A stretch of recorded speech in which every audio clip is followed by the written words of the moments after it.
yang hendak menuju Allah, engkau mesti berhati-hati mencari kawan, lebih-lebih lagi mencari kawan belajar, hendak menuntut ilmu. Para ulama mengatakan man sahibal akhyar ja'alahullah minal akhyar wa in kana minal asyrar. Barang siapa berteman dengan orang-orang yang baik, ja'alahullah minal akhyar, Allah akan menjadikan dirinya sebagai orang yang baik. Jadi sangat mempengaruhi. Wa in kana minal asyrar, sekalipun dia adalah orang yang jahat. Orang ini kata bagus, namun ini berusaha mencari kawan orang-orang yang bagus, orang-orang yang baik. Akhirnya dia menjadi orang yang baik meskipun asalnya jahat.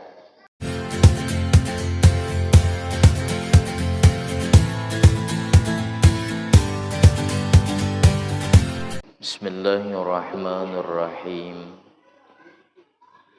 Alhamdulillahirabbil alamin. Wassalatu wassalamu ala asyrafil anbiya wal mursalin. Sayyidina wa maulana Muhammadin wa ala alihi wa sahbihi ajma'in, amma ba'd. Qala musannif rahimahullah, nafa'ana bihi wa bi ulumihi fid dharaini, amin. Pasal ke-8 pada memilih kawan.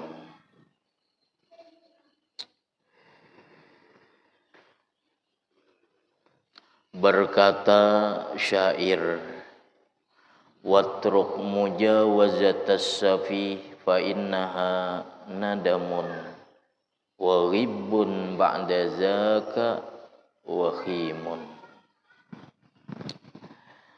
Dan tinggalkanlah berkawan dengan orang yang tidak baik akhlaknya.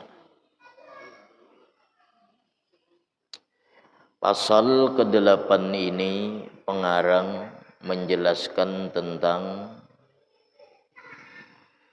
bagaimana kita disuruh memilih kawan, memilih orang yang kesana kemari bersama kita, memilih siapa saja yang kita harus duduk bersama mereka, siapa saja yang semajelis dengan mereka. Nah, ada syair berkata, watruk mujawazatas safih fa innaha nadamun. Dan tinggalkanlah berkawan dengan orang yang tidak baik akhlaknya, maka bahwasanya berkawan dengan mereka adalah penyesalan. Wa ghibun ba'da zalika wa khimun, yang akhirnya menjadi kecelakaan. Jadi kalau kita berkawan dengan orang yang safih, orang yang kada bagus akhlaknya, pertama itu adalah tabiat itu bisa menular. Yang kedua, kita pasti suatu saat akan menyesal. Berkawan dengan orang-orang seperti itu nang kada baik akhlaknya, kita akan menyesal. Wahai orang yang hendak menuju Allah, engkau mesti berhati-hati mencari kawan, lebih-lebih lagi mencari kawan belajar, hendak menuntut ilmu. Para ulama mengatakan man sahibal akhyar ja'alahullah minal akhyar wa in kana minal asyrar. Barang siapa berteman dengan orang-orang yang baik, ja'alahullah minal akhyar, Allah akan menjadikan dirinya sebagai orang yang baik. Jadi sangat mempengaruhi. Wa in kana minal asyrar, sekalipun dia adalah orang yang jahat. Orang ini kata bagus, namun ini berusaha mencari kawan orang-orang yang bagus, orang-orang yang baik. Akhirnya dia menjadi orang yang baik meskipun asalnya jahat. Nah, jadi dari sini dapat kita pahami bahwa kawan itu sangat menentukan. Nah, sebaliknya man sahibal asyrar, barang siapa berkawan dengan orang yang jahat, ja'alahullah minal asyrar wa in kana minal akhyar. Suatu saat Allah jadikan dia orang yang jelek sekalipun asalnya dia orang yang baik. Jadi hendaklah memilih kawan orang-orang yang baik, orang-orang yang saleh. Nah, bagaimana orang-orang yang baik? Nah, diantaranya orang-orang yang melazimi selalu ke masjid, orang-orang yang selalu ke majelis ta'lim, orang-orang yang berilmu, orang-orang yang akhlaknya mulia, orang-orang yang memiliki kesopanan dan harga diri. Nah, itu orang-orang yang baik. Dan orang yang baik adalah orang-orang yang mengajak kita kepada akhirat. Ketika berkawan dengan mereka, kita bertambah pada urusan akhirat. Mengingatkan kepada kita tentang kematian, mengingatkan kepada kita tentang dosa-dosa, membuat kita semakin takut kepada Allah. Nah, itu teman yang baik kita. Nah, bila teman yang kita sertai itu mengajak kita kepada kejahatan, imbah bakawan waninya itu semakin wani melakukan maksiat. Nah, itu bahaya. Imam Ja'far Shadiq mengatakan man jalasa ma'al fusaq, barang siapa sekedudukan dengan orang-orang fasik, orang-orang yang sering melakukan maksiat, zadahullah jara'atan 'alal ma'as, maka Allah tambahkan di hatinya dia berani melakukan maksiat, jara'atan 'alal ma'siyah. Barang siapa sekedudukan dengan orang fasik, kawannya orang fasik, yang datang ke rumahnya orang fasik, orang yang didatanginya orang fasik, orang yang berjalan bersamanya orang fasik, zadahullah jara'atan 'anil maksiyah.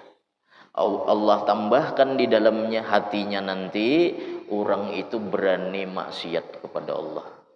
Asalnya kedua nih, asalnya orang ini baik, cuma karena berkawan dengan orang fasik, nah, akhirnya wani melakukan maksiat. Nah, jadi orang yang baik itu orang-orang yang mengajak kita ingat kepada akhirat, mengajak kita ingat kepada dosa, mengajak kita ingat kepada kematian, menambahkan kita takut kepada Allah. Orang-orang yang selalu berkecimpung di bidang ilmu, orang-orang yang selalu berkecimpung di bidang kebaikan, majelis ta'lim, berjamaah, nah itu orang baik. Banyak ada lagi kawan-kawan itu menjalasa ma'al aghniya zadahullah hubbad dunya. Barang siapa sering sekedudukan dengan orang-orang kaya, kawannya cuma orang kaya, orang miskin kada mau inya berkawan. Nang datang ke rumahnya orang kaya, yang didatanginya orang kaya, berjalan bersama orang kaya. Bila kada orang kaya kada mau inya berparak, zadahullah hubbad dunya, Allah tambahkan kepadanya cinta kepada dunia.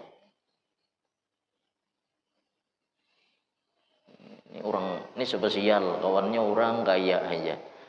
Nah, penang dimiliki orang kaya, hanya melihat apa yang dipakai mereka, dia melihat, akhirnya kepingin. Nah, akhirnya dia cinta kepada dunia. Padahal baik aja asal, cuma karena bakawan. Ada lagi man jalasa ma'al sultan, kata Imam Ja'far Shadiq, man jalasa ma'al sultan, barang siapa sekedudukan dengan para pejabat, para raja, kawannya hanya para pejabat, ke situ ke sini dengan para pejabat, yang datang ke rumahnya para pejabat, yang didatanginya para pejabat. Walhasil dia hanya sekedudukan dengan para pejabat, para sultan. Zadahullah, Allah menambahkan kepada dirinya al-kibra, akan kesombongan. Nah, akhirnya orang tuh sombong kayaknya. Nah, sebaliknya orang yang sekedudukan dengan orang fakir miskin, man jalasa ma'al fuqara, orang yang senang mendatangi orang-orang fakir. Nah, ditambahkan Allah zadahullah asyukra warida bil kismah. Orang yang sering bergaul dengan orang fakir, Allah tambahkan di dalam hatinya rasa syukur dan ridha dengan pembagian Allah. Melihat orang-orang fakir, mereka cari sehari, habis hari itu juga. Anak banyak, penghasilan sehari 100.000, anaknya 5. Kita hitung, kita biasa penghasilan sehari 300.000, kali cukup apa? Bebaya cukup aja. Nah, ini anaknya banyak, penghasilan 100.000. Nah, timbul di hati kita tuh rasa syukur dengan nikmat Allah selama ini. Melihat orang lebih melihat orang itu di bawah kita, maka syukur dengan apa yang ada. Kita dapat 200.000 sehari, melihat orang 100.000 sehari, anaknya banyak, maka syukur akhirnya kita. Kemudian ridha dengan pembagian Allah. Nah, itu termasuk orang-orang yang ada tanda-tanda kebaikan, tanda-tanda keberuntungan.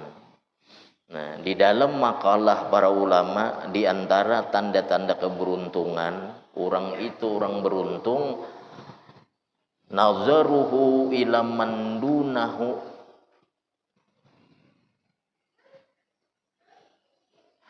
pandangannya kepada orang yang di bawah dalam urusan duniawi. Nya merasa memandang kepada orang yang lebih di bawah daripada dirinya, sehingga ini ada rasa syukur. Nah, sedangkan urusan akhirat, nazaruhu ila man fauqahu fil akhirah. Kalau urusan dunia, pandangannya kepada orang yang lebih di atas pada dirinya. Jadi nazaruhu ila man dunnahu fid dunya wa ila man fauqahu fil akhirah. Ini tanda orang selamat. Pandangannya urusan akhirat kepada orang yang lebih di atasnya. Nah, urusan ibadah, melihat orang, aku kawa 2 rakaat. Tahajud cuma kawa 2 rakaat, melihat orang 12 rakaat. Nah, memandang kepada yang di atas.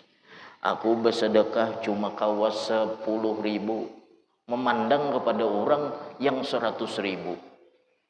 Supaya kita tidak menyombongkan dengan ibadah kita, supaya merasa masih memerlukan ibadah, kadang merasa cukup. Namun memandang urusan agama, memandang kepada di bawah, akhirnya merasa cukup. Bersedekah 100.000, nang dipandang orang 10.000. Nah, itu peng 10.000 ha. Nah, aku 100.000. Akhirnya nya kada hendak lagi meningkatkan ibadahnya karena memandang kepada nang di bawah. Nah, kalau urusan dunia, nah baru memandang yang di bawah. Aku sakit lagi tetanggaku. Aku dapat penghasilan 200.000, tetanggaku 100.000, berarti aku harus bersyukur. Nah, jadi tanda orang beruntung, dia memandang kepada yang di atas kalau urusan akhirat. Akhirnya inya kada merasa cukup, masih merasa sedikit, masih merasa kurang. Kalau urusan dunia dia memandang kepada yang di bawah, sehingga inya merasa syukur, merasa inya sudah dicukupi oleh Allah. Nah itu menjelas sama al-fuqara. Banyak sekedudukan dengan siapapun itu membuat pengaruh di dalam hati kita. Man jalasa ma'al ulama, barang siapa sekedudukan dengan para ulama, temannya orang-orang alim, yang dikawaninya orang-orang alim, yang didatanginya orang-orang alim, zadahullah ilma, Allah menambahkan dalam dirinya ilmu pengetahuan.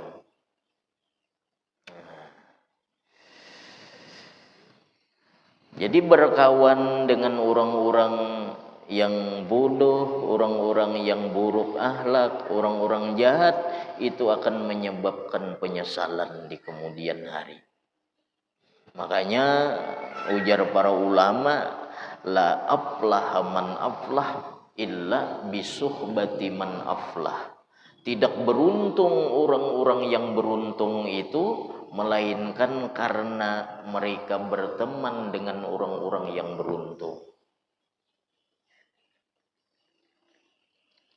Kita kada tahu jalan bisnis, urusan dunia aja, urusan dunia. Misal, kan tadi perkataan mereka ulama, la aflaha man aflah illa bisuhbati man aflah. Tidak beruntung orang-orang yang beruntung, melainkan karena berteman dengan orang yang beruntung. Kita ni kada tahu jalan, akhirnya berkawan dengan orang nang kaya tadi, nah misal orang nang pintar dalam bisnis. Ini urusan dunia aja contoh.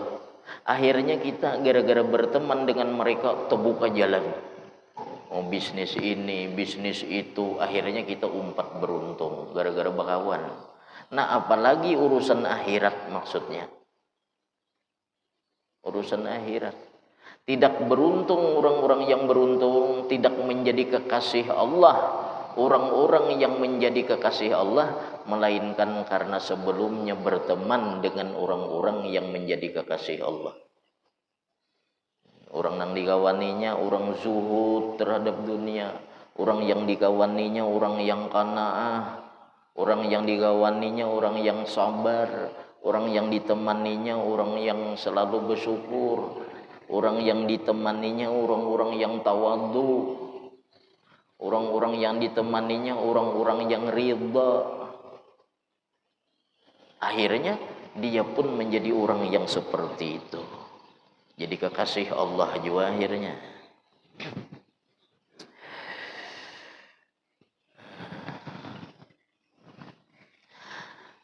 Wahai orang yang hendak menuju Allah, engkau mesti berhati-hati mencari kawan. Apalagi dalam urusan belajar. Kawan adalah kawan belajar itu ada dua macam. Kawan belajar menuntut ilmu ada dua macam. Pertama, ada kawan ini orang yang rajin dan bagus kelakuannya. Orangnya rajin, kemudian kelakuannya bagus. Cari kawan itu nang rajin, kemudian kelakuannya bagus. Kemudian orang yang tidak sombong. Karena murid yang seperti inilah yang mesti engkau persahabati. Nah, ketika belajar cari orang nang kada sombong, kawan, kemudian nang rajin dan akhlaknya baik. Karena bersahabat dengan orang yang baik adalah kebahagiaan. Yang kedua, ada kawan itu yang malas, beribadah malas, belajar malas, dan sombong lagi, sombong. Maka jangan engkau bersahabat dengan orang seperti itu, sombong. Jadi sombong itu kada akan bisa bertambah ilmu. Bila kita bakawan, kita pun umpat. Kan sombong itu artinya tinggi. Sementara air itu hanya akan mengalir kepada tempat yang rendah. Di zaman Nabi Nuh banyak gunung-gunung menawarkan diri untuk disinggahi kapal Nabi Nuh ketika air sudah mulai surut. Gunung-gunung itu menawarkan diri supaya kapal Nabi Nuh singgah. Nah ternyata kapal Nabi Nuh itu singgah di gunung yang paling rendah. Yang paling rendah. Nah sama air itu hanya akan singgah di tempat yang rendah. Ilmu itu sama. Dia hanya akan masuk kepada orang yang tidak sombong.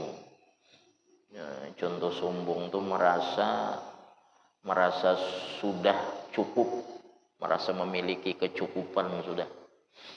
Jadi menurut orang sombong itu penuh sudah. Misal nih air, misal gelas, orang sombong itu sudah penuh, sehingga kadang lagi ditambahi karena ia merasa sombong, merasa penuh sudah. Apalagi dalam urusan ilmu, bila ada rasa sombong di hati, kada akan bisa orang itu memiliki ilmu. Karena sombong adalah maksiat. Al ilmu nurun la yuhda ilal ma'as, la yuhda ilal asi.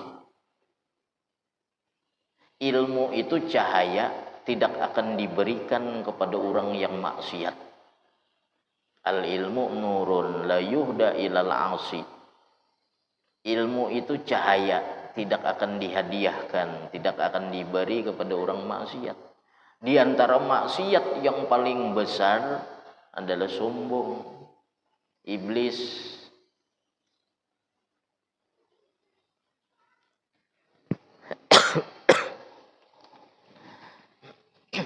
sombong kepada Nabi Adam karena hanya merasa diciptakan dari api, sedang Nabi Adam dari tanah, dan merasa api itu lebih baik daripada tanah. Ana khairun minhu khalaqtani min nar wa khalaqtahu min tin. Aku lebih baik daripada Adam, khalaqtani min nar, engkau ciptakan aku dari api, wa khalaqtahu min tin, dan engkau ciptakan Adam dari tanah. Akhirnya iblis ini kada mau sujud, sombong, aba wastakbar. Iblis enggan, wastakbar, dan membesarkan diri. Wa kana minal kafirin, dan adalah iblis digolongkan menjadi orang yang kafir. Nah, iblis ini penyakitnya sombong. Satu kali sombong diturunkan dari orang yang asalnya mulia. Iblis itu Anjazil, asalnya ngarannya Anjazil. Di dalam cerita iblis itu setiap langit itu ada gelar. Langit pertama gelarnya ini, langit kedua gelarnya ini, langit ketiga gelarnya ini. Karena saking kuatnya beribadah kepada Allah. Nah kemudian sombongnya akhirnya dikutuk menjadi hamba Allah nang kafir. Nah ilmu itu nurun, ilmu itu cahaya, la yuhda ilal asi, tidak akan diberikan kepada orang yang maksiat. Di antara kemaksiatan yang besar itu adalah sombong. Jadi bila di hati orang itu ada sombong, ilmu kada bakal bisa masuk, kayak apapun caranya. Dan sombong ini di antara maksiat yang tua. Kan maksiat yang tua itu ada 3 tuh. Nang lain tuh anak-anaknya. Pertama sombong itu maksiatnya iblis. Sehingga iblis dikutuk menjadi orang yang kafir. Yang kedua hasad. Hasad itu maksiatnya Qabil sehingga membunuh kepada Habil. Anak Nabi Adam, Qabil dan Habil, dengki. Nah yang ketiga itu tamak. Nabi Adam mencontohkan dengan Siti Hawa. Seluruh makanan di surga itu boleh dimakan kecuali satu, la taqrabu hazihi syajarah, jangan engkau dekati ini pohon. Padahal seluruhnya disuruh memakan boleh. Cuma Siti Hawa hendak. Artinya di sini tamak ngarannya. Jadi penyakit nang tiga ini penyakit nang tua. Penyakit awalin. Di awal-awal Nabi Adam dengan Hawa tamak sehingga digugurkan dari surga ke bumi. Disuruh memakan apa aja yang ada kecuali satu buah, tetap dihendaki oleh Siti Hawa. Yang kedua, dengki. Kabil dengki kepada Habil, akhirnya sampai membunuh. Yang ketiga, takabur atau sombong. Nah, 3 maksiat ini yang paling tua. Nah, jadi orang yang sombong itu ilmu kada akan bisa masuk. Dan bukan hanya sombong, maksiat apapun ketika orang menuntut ilmu kada akan bisa masuk. Kan sombong itu hanya satu contoh daripada maksiat. Sementara al ilmu nurun la yuhda ilal asi. Ilmu itu cahaya tidak akan diberikan kepada orang maksiat. Jadi ketika menuntut ilmu sambil maksiat, kada dapat ilmunya. Kada mau menimpil ilmunya.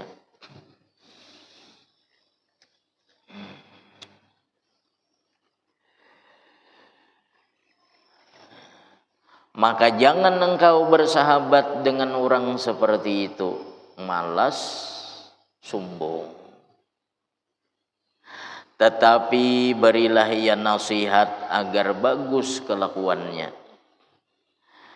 Berapa banyak orang yang menyesal di hari tuanya karena malas di masa muda. Kada mau belajar, kada mau menuntut ilmu, kada mau menuntut di masa mudanya.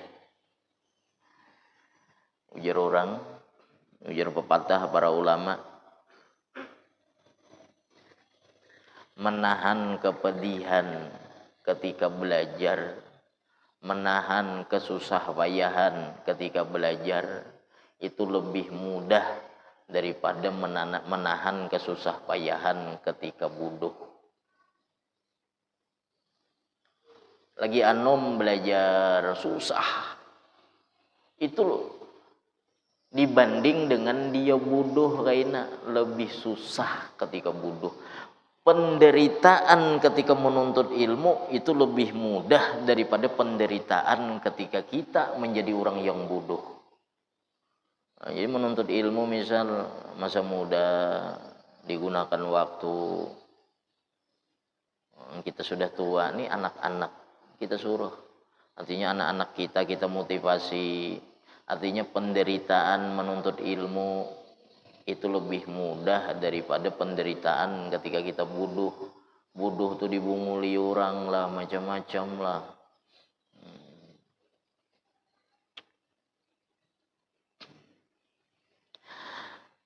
Berapa banyak orang yang menyesal di hari tuanya karena malas menuntut ilmu di masa mudanya. Telah berkata pula syair, la tusahibil kaslan fi halatih tafiru abadan bil khairi birummatih. Janganlah bersahabat dengan orang malas di segala hal.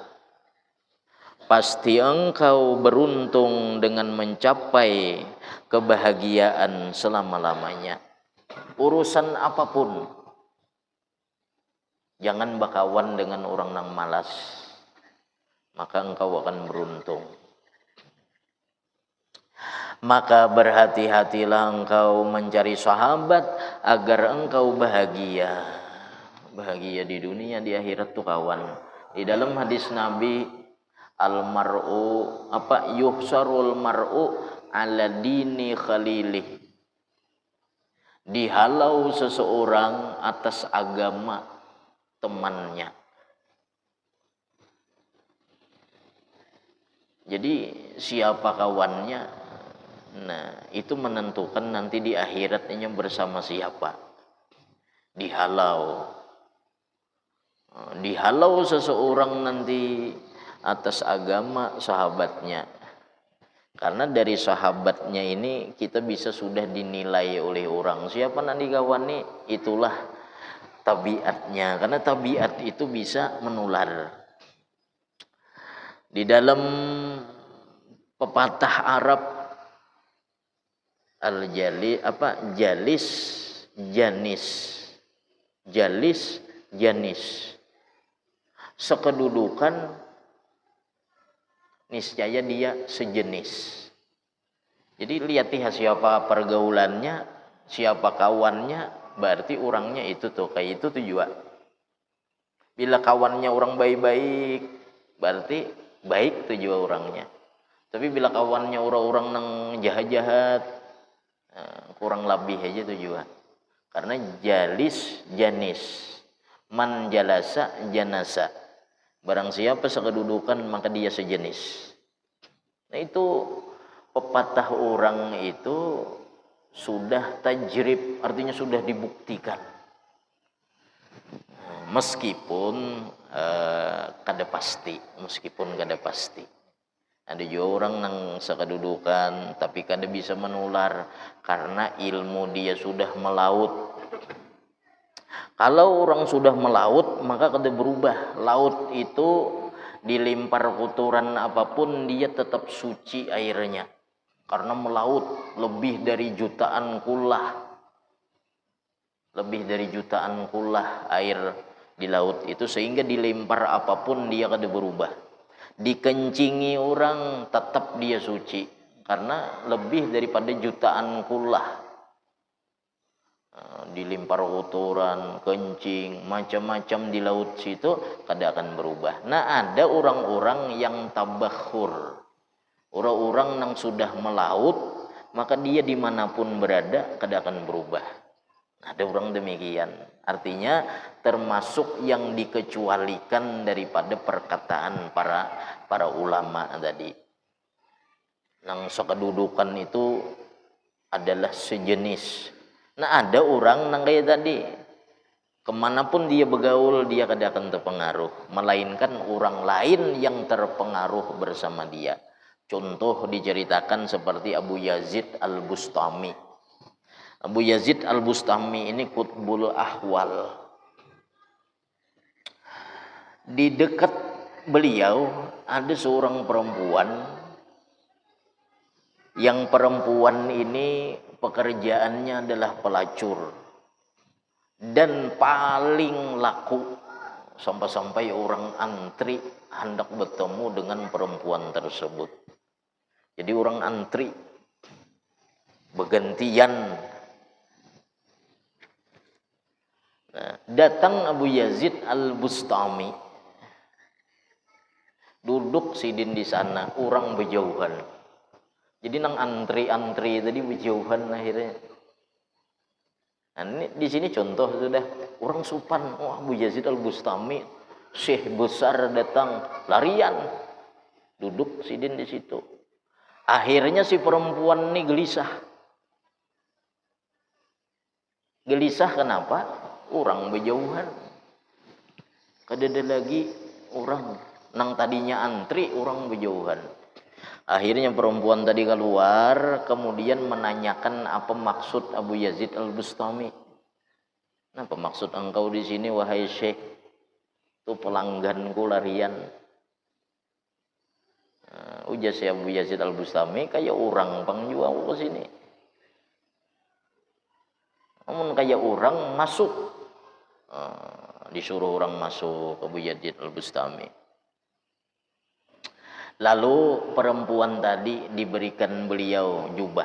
Ujar sidin, artinya kau kada hendak macam-macam, kada hendak apa-apa. Cuma aku minta engkau sebentar mengenakan jubah ini. Disuruh perempuan tadi memakai jubah. Abu Yazid Al-Bustami berdoa. Sesudah itu perempuannya langsung tubat menangis dan tubat nasuha, berhenti daripada pekerjaan maksiatnya yaitu menjadi seorang pelacur. Nah, ini orang yang sudah tabakhur, mun kita ada kawan itu bergabung di situ masuk atau umpat itu kita kada tabakhur. Nah, ini sudah tabakhur ilmunya, amalnya, kecintaannya kepada Tuhan. Kita jangan coba-coba itu. Bisa sesekali, bisa kada kubulik.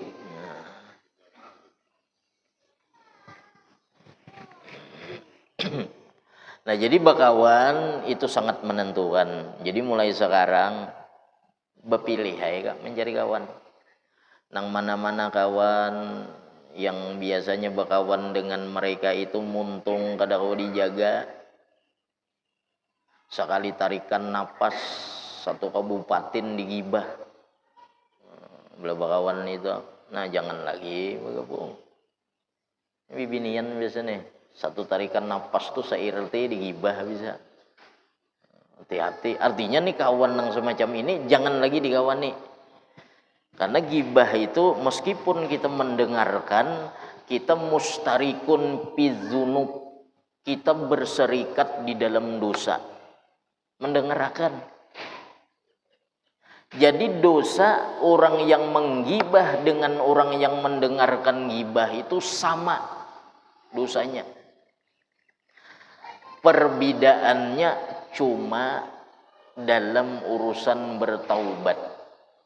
Yang mendengarkan ini cukup bertobat kepada Allah, beristighfar, bertobat mencita-cita kada mau ulangi lagi. Sedangkan orang yang menggibah sulit. Ini mencari orangnya, minta maaf bahwa semalam aku menyebut engkau seperti ini, seperti ini, seperti ini. Dikisahkan itu kada kawa beburung. Misal hari raya habisakanlah dosa aku wanikam kada kawan itu. Jadi kada kawa beburung, harus disebut aku semalam aku minta maaf, aku minta halal, aku menyebut engkau seperti ini, seperti ini, seperti ini. Satu. Yang kedua, kepada siapa kita menceritakannya, kita harus mendatangi dan membatalkan cerita tersebut. Artinya kita mendustakan apa yang kuceritakan semalam kepada engkau tentang si fulan itu kada benar. Bila 10 orang kita kisahi, 10 orang juga kita datangi. Misal kita menggibah si Zaid kepada si Ammar, kepada si Hindun, kepada si berapa orang berlima, maka kalimanya ini dicariin. Nah, aku semalam menceritakan tentang si Zaid itu kada benar. Besarlah orangnya kada ada lagi. Bila orangnya dia seikung di Samarinda, seikung di Tenggarong, seikung mati sudah nangalih benar itu. Nah, jadi orang yang menggibah dengan orang yang mendengar itu mustarikun pizunub. Itu berserikat dalam dosa, sama dosanya. Perbedaannya hanya orang yang mendengarkan ini tobatnya lebih mudah. Nah, jadi menurut orang nangga itu jangan lagi sudah berparak, jangan lagi bakawan. Nang satu tarikan napas tadi itu no se-RT kana gibah. Se-RT ya ada nangga itu. Ngomong isai orang karena bersambung nih. Esok hari mencari bahan pulang apa nang hendak dikisahkan. Nyerami bila inya berisi kisah didengarkan orang inya nih merasa rami. Jadi esok hari cari bahan pulang. Nah, orang kayak ini jangan lagi sudah diparaki. Karena engkau bakal menyesal, bakal menyesal.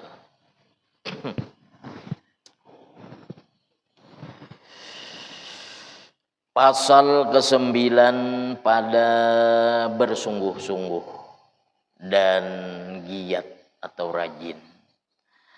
Firman Allah dalam Al-Quran, alladzina jahadu fina lanahdiyannahum subulana. Orang-orang yang bersungguh-sungguh pada jalan kami, mereka akan diberi Allah petunjuk. Nah, ini dalil orang asal benar-benar hendak menjauhi maksiat, dia ditolong Allah. Orang asal benar-benar hendak menuntut ilmu, ia ditolong Allah. Orang asal benar-benar hendak berjihad, ditolong Allah. Apapun asal dia sungguh-sungguh, ditolong Allah. Walladzina jahadu fina lanahdiyannahum subulana. Dan orang-orang yang bersungguh-sungguh di jalan kami, lanahdiyannahum, niscaya kami tunjuki mereka subulana, akan jalan kami. Asal sungguh-sungguh. Menuntut ilmu itu sungguh-sungguh. Kebanyakan orang yang gagal menuntut ilmu itu kesungguhannya kurang. Imam Ghazali menjelaskan, kita menuntut ilmu menggunakan kesungguhan 100%, menggunakan himmah 100%, full 100%, cuma Allah beri 50%. Kita nih menuntut ilmu untuk kesungguhan kita 100%.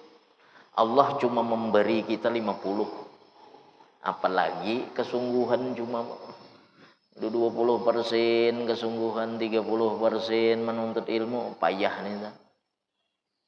Nang 100% kesungguhan itu diberi Allah cuma 50% kita. Apalagi separuh-separuh hati. Nah, jadi kesungguhan tuh yang paling penting, manjadda wajada. Barang siapa bersungguh-sungguh, wajada, dia akan memperdapatinya dalam segala hal itu. Dan ini masyhur cerita tentang manjadda wajada itu masyhur. Barang siapa bersungguh-sungguh, wajada. Jangan manjadda wajadda. Nah itu double nih tuh. Barang siapa bersungguh-sungguh, niscaya lapah artinya. Manjadda wajada, jangan betasdid lagi nang kedua nih tuh. Amun betasdid 2 kali lapah artinya, barang siapa bersungguh-sungguh maka dia bersungguh-sungguh. Manjadda wajada, kayak itu. Barang siapa bersungguh-sungguh, dia akan memperdapatinya. Dia memperdapatinya. Nang kisah di dalam kitab ada cerita seorang pemuda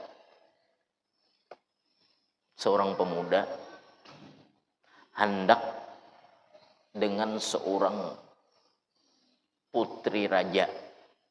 Nang dikehendakinya nih putri raja nggak ditanggung-tanggung. Nang ditaksirnya nih bibinian cuma anak raja.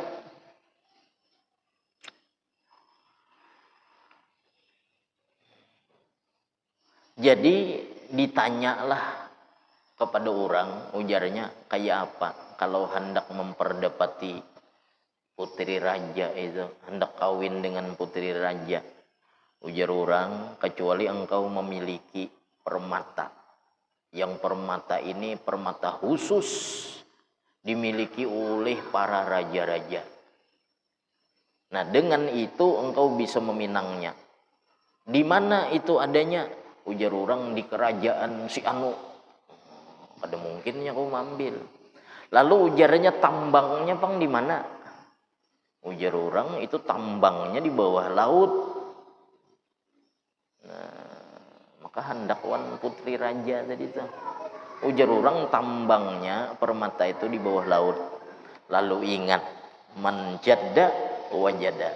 Barang siapa bersungguh-sungguh, dia mendapatkannya. Akhirnya ia ke laut mengambil timba. Laut tuh ditimbaknya, hendak dikaringinya laut. Ini kesungguhannya tadi. Ditimbaknya laut sehari, 2 hari, 3 hari menimba. Padahal seumur hidup kada bakal kering. Cuma Tuhan melihat kesungguhannya, Tuhan mengilhamkan kepada ikan yang ada di laut. Ikan di dalam laut rapat, berunding. Kenapa itu di atas itu menimba laut kada bampihan. Kada bampihan bisa karing kita. Lalu ujar nang saikong, coba pang tanyai apakah hendaknya. Akhirnya ini Allah mengilhamkan kepada ikan tadi. Akhirnya ikan naik ke atas. Ikan tadi berbicara, wahai pemuda, napa ikam gawi di sini, menimba kami di sini, napa menimba laut di sini, amun karing kemanaan kami. Ujar pemuda tadi, aku hendak mengambil satu permata nang ada di dasar laut. Ujar iwak tadi, ujar ikan tadi, kada usah ikam menimba itu, mengambil permata, kami aja mencariakan. Nah akhirnya ikan inilah yang mencarikan permata tersebut dan diserahkan kepada pemuda tadi untuk melamar anak raja. Nah itu contoh sesuatu yang mustahil sekalipun kalau orang bersungguh-sungguh bisa terjadi. Apalagi menuntut ilmu, orang nih kada pendapatan misal, kada penghafalan, coba aja bersungguh-sungguh. Contoh kayak Ibnu Hajar, dalam riwayat beliau itu lapah benar menuntut ilmu. Artinya kakawanan itu sudah alim. Beliau terbulik-bulik di situ aja. Suatu hari melihat batu dititisi air di gua. Dilihat beliau batunya itu berlubang. Ujar beliau, ini air yang begitu lemah bisa melubangi batu yang keras karena terus-menerus dititiskan ke batu tersebut. Padahal batunya keras. Dan ini pasti membutuhkan waktu kada sebentar. Aku cuma sebentar baru menuntut ilmu. Beliau tetap bersemangat menuntut ilmu, akhirnya mengejar bahkan membalap kawan-kawan beliau yang lain karena kesungguhan. Sampai kah?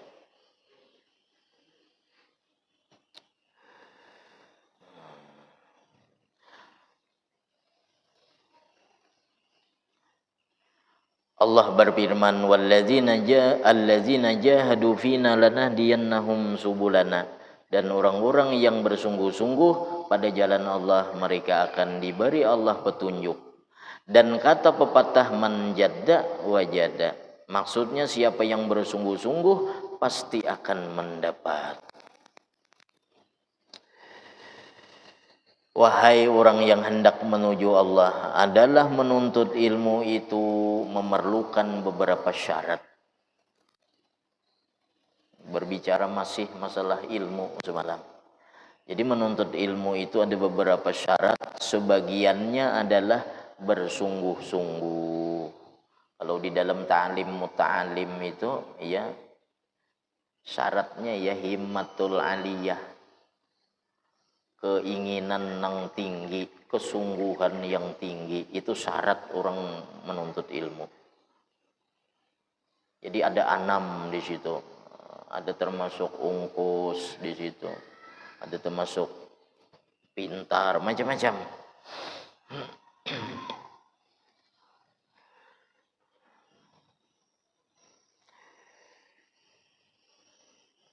Sebagiannya ialah bersungguh-sungguh, rajin menghafal dan mengulang-ulang pelajaran, dan jangan gaib dari madrasah atau dari majelis terkecuali engkau berhalangan. Maksudnya jangan kada turun ke pengajian seperti sakit dan lainnya, dan jangan engkau malu bertanya sesuatu yang engkau tidak paham, dan jangan membuang-buang waktu engkau kepada yang tidak berfaedah, seperti di sini contohnya menonton bahari itu film ngarannya bioskop tuh, menonton TV, bioskop dan sebagainya. Ingatlah nasihat syair, wa ayyamul hadasah waqtanimha ala innal hadasah la tadumu. Dan jagalah benar-benar waktu muda engkau. Ingatlah bahwa masa muda itu akan berganti dengan hari tua. Maka bersungguh-sungguhlah engkau belajar agar berhasil cita-cita engkau. Wallahu a'lam bishawab. Kemudian pasal ke-10 pada tabah hati atau sabar. Al-Fatihah. Bismillah. Iyyaka na'budu wa iyyaka nasta'in. Bismillahirrahmanirrahim. Alhamdulillahirabbil alamin. Allahumma shalli ala sayyidina. Allahumma anfa'na bima 'allamtana wa 'allimna ma yanfa'una wa zidna fahman wa ilman wa hikmatan bi rahmatika ya arhamar rahimin. Sallallahu alaihi wa sallam Muhammad wa ala alihi wa sahbihi wasallam. Alhamdulillahirabbil alamin.